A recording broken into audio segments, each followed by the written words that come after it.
Hello नमस्कार, मैं हूं कुमार। आप देख रहे वतन की आवाज़। ऑपरेशन थंडरबोल्ट, साहस, राष्ट्र प्रेम, निडरता, जीवटता की अविश्वसनीय कहानी।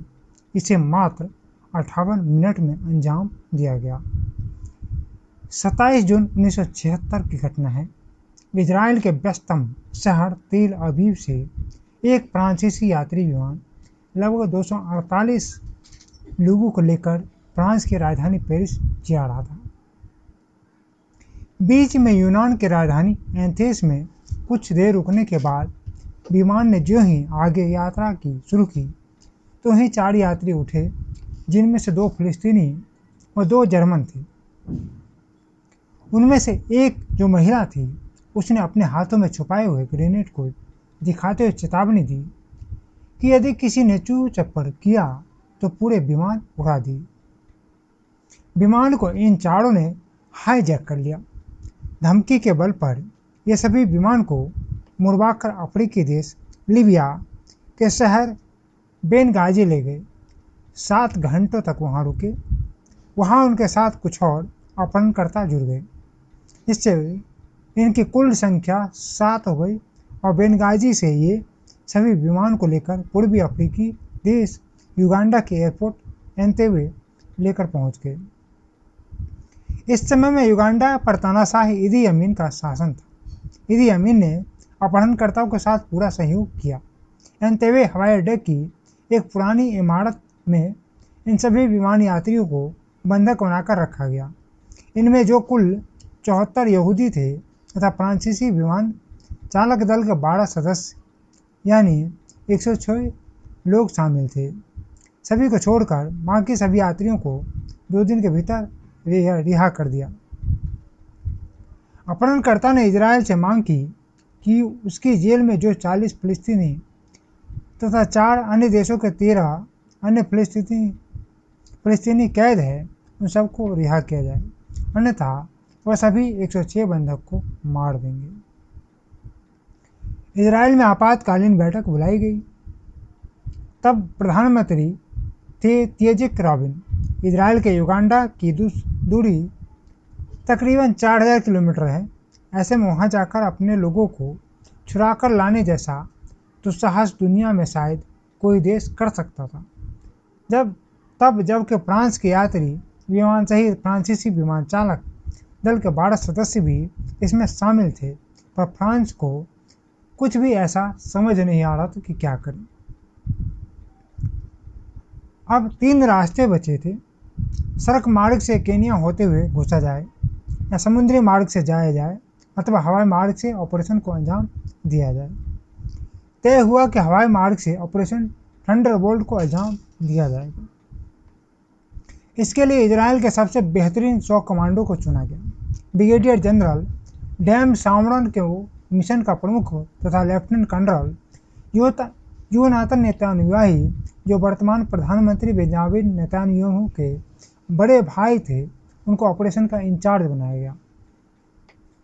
इजरायली खुफिया एजेंसी मोसाद को काम पर लगा दिया गया। मोसाद के एक एजेंट ने युगांडा के पड़ोसी देश केन्या से विमान किराए पर लेकर एंतेबे हवाई अड्डा की तस्वीरें खींच अच्छे से जानकारी जुटाई। जानकारी मिले कि एंतेबे हवाई अड्डे के जिस इमारत में बंधकों को रखा गया है, उसका निर्माण एक इजरायली कंपनी ने ही किया था।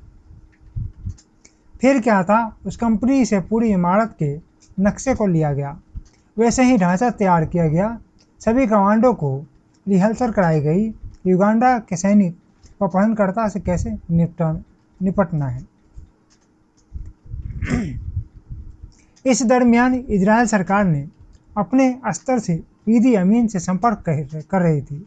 उसे यह भ्रम होने दिया जा रहा था कि इजरायल सरकार अपहरणकर्ताओं से बंधक की रिहाई के लिए बातचीत तैयार है। ऐसा इसलिए ताकि इजरायल को उपयुक्त ऑपरेशन के लिए आवश्यक समय मिल सके।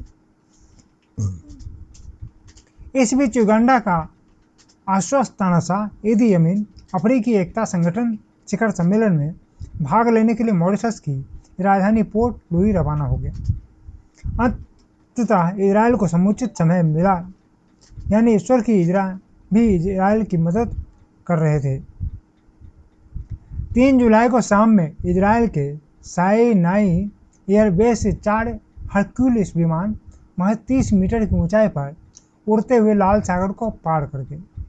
ऐसा इसलिए ताकि मिस्र, सऊदी अरब और सूडान के रडार उन्हें पकड़ न सके, अन्यथा इजराइल के ये दुश्मन तुरंत अपहरणकर्ता को आगाह कर देते। अब 4000 किलोमीटर जाकर वापस 4000 किलोमीटर लौटना भी था।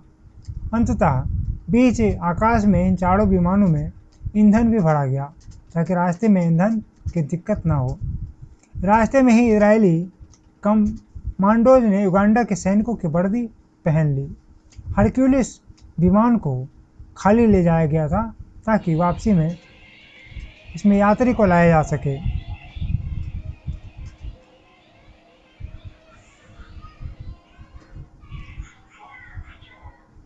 7 घंटे तक लगातार उड़ान के बाद ये विमान युगांडा के एंतेबे हवाई अड्डे पर रात के 1 बजे चुपके से पहुंचे। अब तारीख थी 4 जुलाई 1976, यानी यात्री को बंधक बने लगभग 1 सप्ताह हो चुके थे। इजरायली कमांडोज अपने साथ एक काली मर्सिडीज भी लेकर आए थे, क्योंकि ईदी अमीन काली मर्सिडीज से ही चलता था। ऐसा इसलिए ताकि युगांडा के सैनिक को लगे कि ईदी अमीन मॉरिशस से लौट कर बंधकों को देखने आया है। पर यहीं एक गड़बड़ हो गई। दरअसल कुछ दिनों से ईदी अमीन काली के बजाय सफ़ेद मर्सिडीज में चलने लगा था। अंततः युगांडा के सैनिक ने काली मर्सिडीज देखते ही इन लोगों पर राइफल तान दी। पर युगांडा के थकेले सैनिक दुनिया के सबसे बेहतरीन जांबाज के सामने कहाँ टिकते। पलक झपकते ही इजरायली कमांडो ने युगांडा के सैनिक को अपनी साइलेंसर लगे हथियार से वहीं ढेर कर दिया। उसके बाद अपने साथ लाए 2 लैंड रोवर गाड़ियों में भरकर ये कमांडो तेजी से उस इमारत की तरफ गए जहां बंधकों को रखा गया था।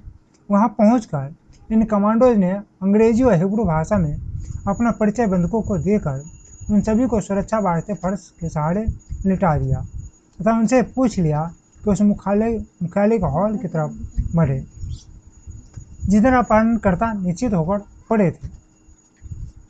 इन अपहरणकर्ताओं ने सपने में भी नहीं सोचा होगा कि उनकी मौत कुछ इस तरह उनके सामने आकर खड़ी हो जाएगी। देखते ही देखते इजरायली कमांडो ने 7वें अपहरणकर्ता को मौत की नींद सुला दिया, पर अपहरणकर्ता की तरफ से हुई गोलीबारी में 3 बंधक भी मारे गए। तब तक अलर्ट हो चुके युगांडा के सैनिकों ने एंतेबे एयरपोर्ट को घेरना शुरू कर दिया।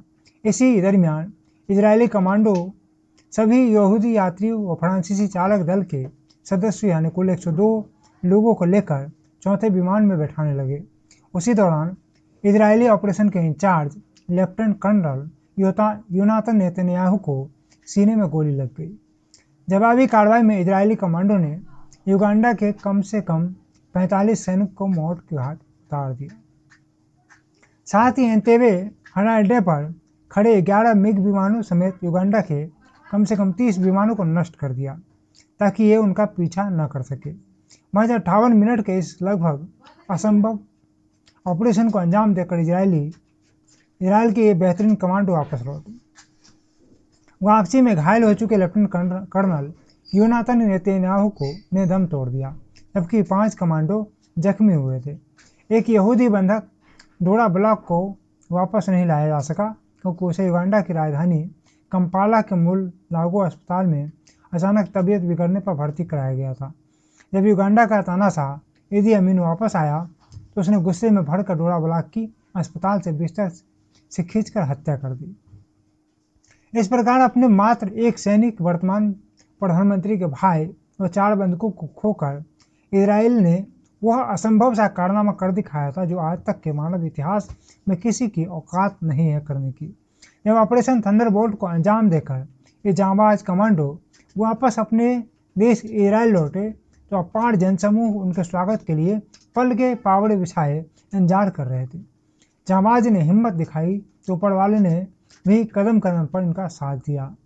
देश के प्रधानमंत्री इतिजक राबिन ने जब विपक्ष के नेता मेनाहेम बेगिन को यह खुशखबरी देते हुए सिंगल माल्ट शराब पेश की तो विपक्ष के नेता ने कहा कि वह चूंकि शराब नहीं पीते हैं इसलिए चाय पीकर इन खुशखबरी को सेलिब्रेट करेंगे। तब प्रधानमंत्री ने विपक्ष के नेता को कहा कि अरे समझ लीजिए कि आप रंगीन चाय पी रहे हैं। तो मारे खुशी के विपक्ष के नेता ने कहा कि लाइए आज के इस ऐतिहासिक दिन में मैं कुछ भी पी सकता हूँ।